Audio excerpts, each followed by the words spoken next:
Untuk yang passing grade CPNS ini dasarnya ada dari Permenpan nomor 27 tahun 2021 di pasal 39 ayat 2 bahwa jumlah komposisi soal, tata cara penilaian dan nilai ambang batas SKD ditetapkan oleh Menteri. Nanti materi terkait Permenpan ini juga bisa Bapak Ibu download dan mungkin juga sebagian besar dari Bapak Ibu juga sudah mendownload untuk file ini. Sedangkan untuk yang passing grade-nya sendiri Bapak Ibu sekalian ini mulai sekarang mungkin sudah bisa di-download nanti di website kami sama di laman di JDIH-Menpan.go.id adalah keputusan Menteri Pendayagunaan Aparatur Negara dan Reformasi Birokrasi nomor 1023 tahun 2021 tentang nilai ambang batas seleksi kompetensi dasar pengadaan PNS tahun anggaran 2021 yang telah ditandatangani oleh Bapak Menteri Cahyokumolo pada tanggal 26 Juli 2021. Baik, Ibu sekalian, terkait dengan materi soal SKD, mungkin sedikit review saja, mungkin sudah ada di Permenpan, tapi kita juga sampaikan lagi di sini. Yang pertama adalah ada 3 materi untuk SKD, Bapak Ibu sekalian, yakni tes wawasan kebangsaan atau TWK, kemudian tes intelijensia umum, kemudian yang ketiga adalah tes karakteristik pribadi. Dan selanjutnya Bapak Ibu sekalian terkait dengan materi-materi apa yang ada di TWK, kemudian apa yang ada di TIU dan TKP. Silakan Mas Aldi, silakan dibacakan untuk materinya. Baik, terima kasih Pak Ari. Mohon izin Bapak Ibu, sebelum kita masuk ke nilai ambang batas, kita coba review kembali terkait materi yang akan diujikan di seleksi kompetensi dasar.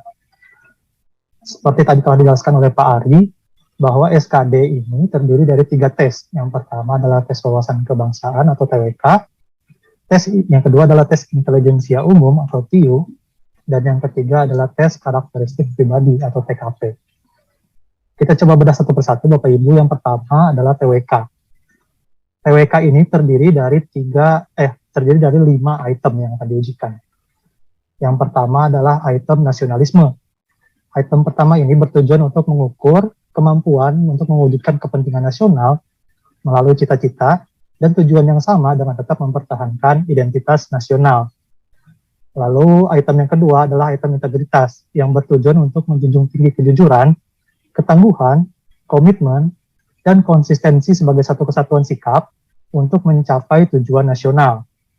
Lalu yang ketiga adalah item bela negara. Item ini bertujuan untuk mengukur kemampuan berperan aktif dalam mempertahankan eksistensi bangsa dan negara. Lalu item yang keempat adalah pilar negara. Item ini bertujuan untuk mengukur kemampuan membentuk karakter positif melalui pemahaman dan pengamalan nilai-nilai dalam Pancasila, Undang-Undang Dasar Negara Republik Indonesia tahun 1945, Negara Kesatuan Republik Indonesia, dan Bhinneka Tunggal Ika. Lalu item yang kelima adalah item bahasa Indonesia. Item ini diujikan untuk mengukur kemampuan dalam menggunakan bahasa Indonesia sebagai bahasa persatuan yang sangat penting kedudukannya dalam berkehidupan bermasyarakat, berbangsa, dan bernegara. Materi soal TIU ini terdiri dari 3 item yang akan diujikan. Yang pertama adalah verbal atau kata-kata, yang kedua numerik atau angka-angka, dan yang ketiga figural atau gambar-gambar. Kita coba perdalam satu persatu, Bapak Ibu. Item yang pertama, verbal, terdiri dari 3 sub-item. Yang pertama adalah sub-item analogi, yang bertujuan untuk mengukur kemampuan individu dalam bernalar melalui perbandingan 2 konsep kata yang memiliki hubungan tertentu, kemudian menggunakan konsep hubungan tersebut dalam situasi yang lain. Sub-item yang kedua adalah sub-item silogisme, yang bertujuan untuk mengukur kemampuan individu untuk menarik kesimpulan dari 2 pernyataan yang diberikan. Lalu sub-item yang ketiga adalah sub-item analitis, yang bertujuan untuk mengukur kemampuan individu untuk menganalisis informasi yang diberikan dan menarik kesimpulan. Pada item numerik, yang diujikan adalah 4 sub-item. Sub-item yang pertama adalah sub-item berhitung, bertujuan untuk kemampuan hitung sederhana. Lalu sub-item yang kedua adalah sub-item deret angka, yang bertujuan untuk mengukur kemampuan individu dalam melihat pola hubungan angka. Sub-item yang ketiga adalah perbandingan kuantitatif, yang bertujuan untuk mengukur kemampuan individu untuk menarik kesimpulan berdasarkan 2 data kuantitatif. Lalu sub-item yang keempat adalah sub-item soal cerita, yang bertujuan untuk mengukur kemampuan individu untuk melakukan analisis kuantitatif dari informasi yang diberikan. Lalu kita masuk ke item yang ketiga, yaitu item figural. Item figural ini terdiri dari 3 sub-item yang akan diujikan. Yang pertama adalah sub-item analogi, sama seperti pada item verbal, hanya bedanya di sini individu dalam menalar melalui perbandingan 2 gambar yang memiliki hubungan tertentu, kemudian menggunakan konsep hubungan tersebut pada situasi yang lain. Sub-item yang kedua adalah sub-item ketidaksamaan. Sub-item ini bertujuan untuk mengukur kemampuan individu untuk melihat perbedaan beberapa gambar. Lalu yang ketiga adalah sub-item serial, yang bertujuan untuk mengukur kemampuan individu dalam melihat pola hubungan dalam bentuk gambar. Ketiga item yang terdiri dari beberapa sub-item ini akan dirangkum dalam satu paket soal yang terdiri dari 35 butir soal. Ini masih sama seperti tahun lalu, Bapak Ibu. Lalu kita masuk ke materi soal yang ketiga, yaitu tes karakteristik pribadi. Pada TKP ini terdiri dari 6 item yang akan kita ujikan. Yang pertama ini item pelayanan publik. Item ini bertujuan untuk mengukur kemampuan dalam menampilkan perilaku keramah-tamahan, dalam bekerja yang efektif, agar bisa memenuhi kebutuhan dan kepuasan orang lain sesuai dengan tugas dan wewenang yang dimiliki. Lalu sub-item yang kedua adalah item jejaring kerja. Item ini bertujuan untuk mengukur kemampuan dalam membangun dan memindah hubungan, kerjasama, berbagi informasi, dan berkolaborasi orang lain secara efektif. Lalu item yang ketiga adalah item sosial budaya.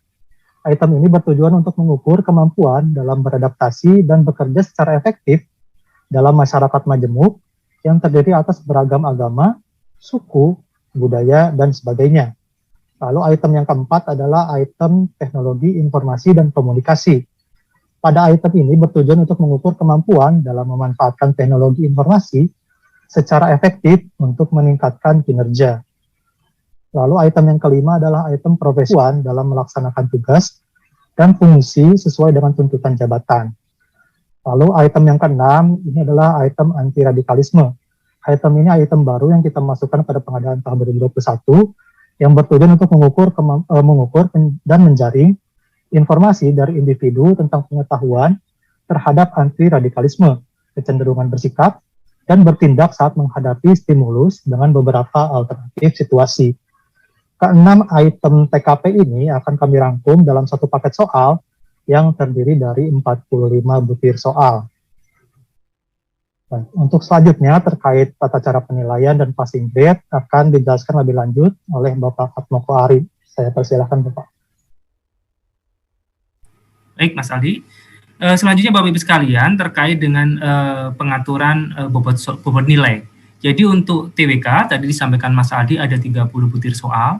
Apabila menjawab benar itu bernilai 5, tapi kalau salah atau tidak menjawab maka nilainya 0. Karena itu jumlah nilai maksimumnya adalah 150. Bapak Ibu sekalian kalau menjawab semuanya benar. Kemudian untuk tes intelijensia umum terdiri dari 35 butir soal, di mana kalau menjawab benar dia 5 dan tidak menjawab atau salah menjawab adalah 0. Sehingga nilai tertingginya adalah 175. Sedangkan tes karakteristik pribadi terdiri dari 45 butir soal, itu ada 5 tingkatan. Menjawab paling benar adalah, paling sesuai maksud saya adalah 5, kemudian 4, 3, 2, dan 1. Sedangkan tidak menjawab itu bernilai 0. Sehingga nilai maksimum di sini adalah 225. Total butir soal dari SKD itu adalah 110 butir soal. Terjadi penambahan 10 butir soal dibandingkan tahun 2019 yang lalu. Sehingga nilai tertingginya pun juga mengalami penambahan sebesar 50 poin, sehingga jumlah totalnya adalah 550. Baik. Kemudian terkait dengan waktunya, Bapak Ibu sekalian, waktu pelaksanaan SKD adalah 100 menit. Ya, 100 menit. Hanya saja khusus bagi pelamar penyandang disabilitas sensorik netra yang melamar pada kebutuhan khusus penyandang disabilitas, maka waktu pelaksanaan SKD-nya adalah 130 menit. Jadi secara standar adalah 100 menit. Hanya untuk mereka yang sensorik netra yang melamar pada formasi khusus penyandang disabilitas diberikan waktu 130 menit. Selanjutnya Bapak Ibu sekalian, ini adalah nilai ambang batas yang ditetapkan oleh Pak Menteri untuk CPNS tahun 2021. Yang pertama, dari penetapan kebutuhan umum atau formasi umum, mungkin lebih familiar seperti itu, TWK-nya adalah 65, kemudian TIU-nya 80, dan TKP-nya adalah 166. Kemudian yang kedua, formasi khusus disabilitas, itu TIU-nya 60, dan total SKD-nya 286.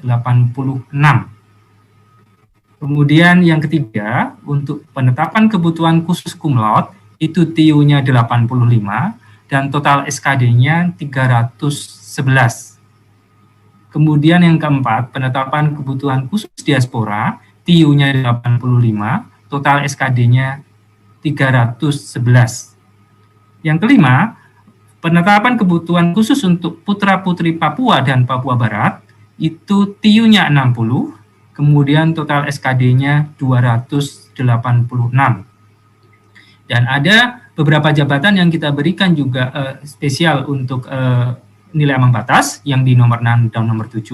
Yang pertama adalah penetapan kebutuhan untuk dokter yang di umum, itu TIU-nya adalah 80, kemudian total SKD-nya 311. Kemudian yang ketujuh, penetapan kebutuhan umum untuk ABK rescuer dan pengamat gunung api dan lain-lain, itu nanti akan ada daftarnya di Kemenpan tersebut, itu TIU-nya 70, total SKD-nya adalah 286. Demikian Bapak Ibu sekalian terkait dengan passing grade tahun 2021, mungkin yang paling banyak ditunggu-tunggu adalah yang di penetapan kebutuhan umum, jadi 65, 80, dan 166. Atau secara total jumlahnya 311. Untuk yang P3K maupun yang P3K non-guru, insya Allah sebentar lagi Bapak-Ibu sekalian, belum bisa kami sampaikan hari ini, tapi sebentar lagi nanti kita sedang simulasikan dan lain sebagainya, kita persiapkan, kemudian mudah-mudahan dalam waktu dekat bisa kita sampaikan. Saya kira demikian Bapak-Ibu sekalian yang kami bisa sampaikan terkait dengan nilai ambang batas CPNS.